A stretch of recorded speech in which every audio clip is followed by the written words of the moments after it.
Kirsty TV is about the power of sharing stories that heal ourselves and heal others. My guests share their most intimate stories and lessons learned along the way.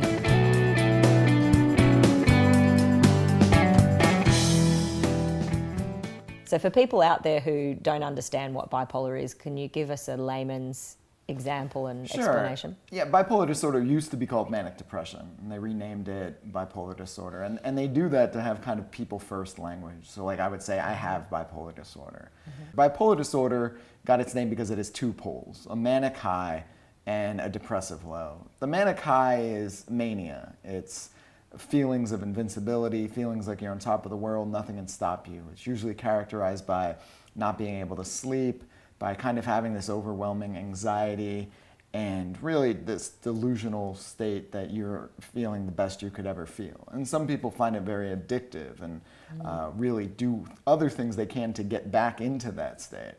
The opposite of it is obviously the most polar opposite, and it's depression.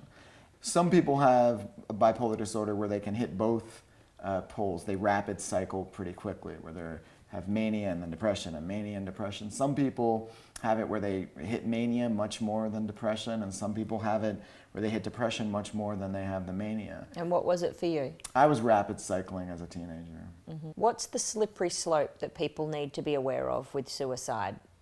There's a big difference between talking about taking your own life and wanting to do it. Yeah.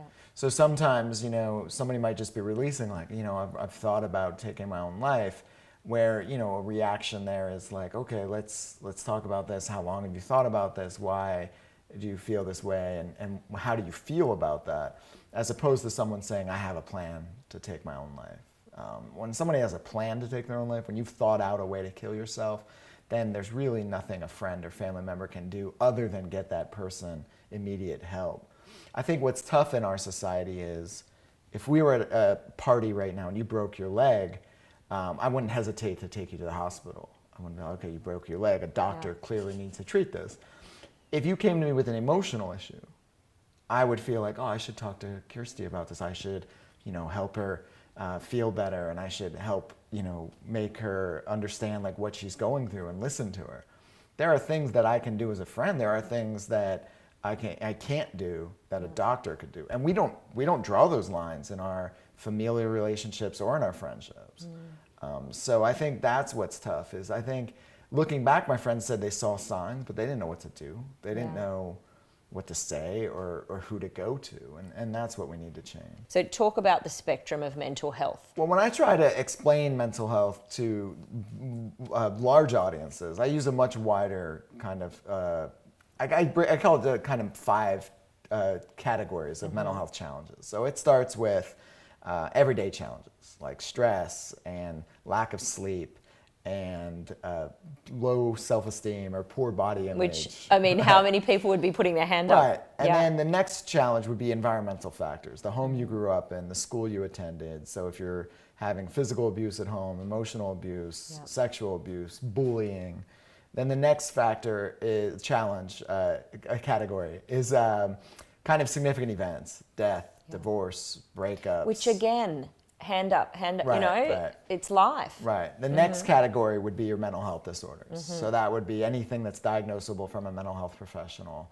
And then the next category is developmental disorders like autism, Asperger's, ADHD, things like that. The goal, though, the spectrum is actually to have a balanced life. Yeah. So because these things, if we don't take care of them and we numb and we don't learn coping strategies early on, are things that can either trigger these if they're in our family history or possibly develop into them. Absolutely, yeah. But I think everyone's goal is to have a balanced life. So the spectrum I use is you want to have a balanced life. What do you do to get there? We're all going to experience any of those challenges from any of the 5 categories throughout our lives. What do you do to actually balance it? And what are some of those tools? What do you think are the top 3? I think the first one is the willingness to be honest. Most people have a 7-year window between experiencing symptoms and actually seeking help. In those 7 years, you could develop so many ineffective coping mechanisms and ineffective ways to address your life, and just the ideas you have about yourself can be so jaded that by the time you seek help, you're not even just seeking help for the disorder anymore.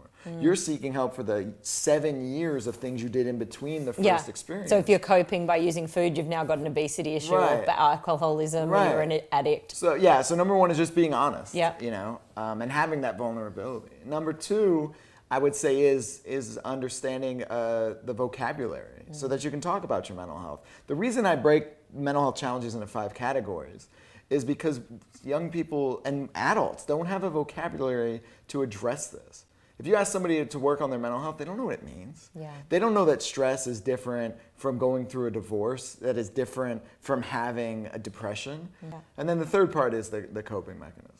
It would be to understand how you cope, where it came from, how long have you been using it, but to really understand that, you know, the longer you use a coping mechanism, it builds pathways in your brain. And the longer you do it, the more automatic those pathways become.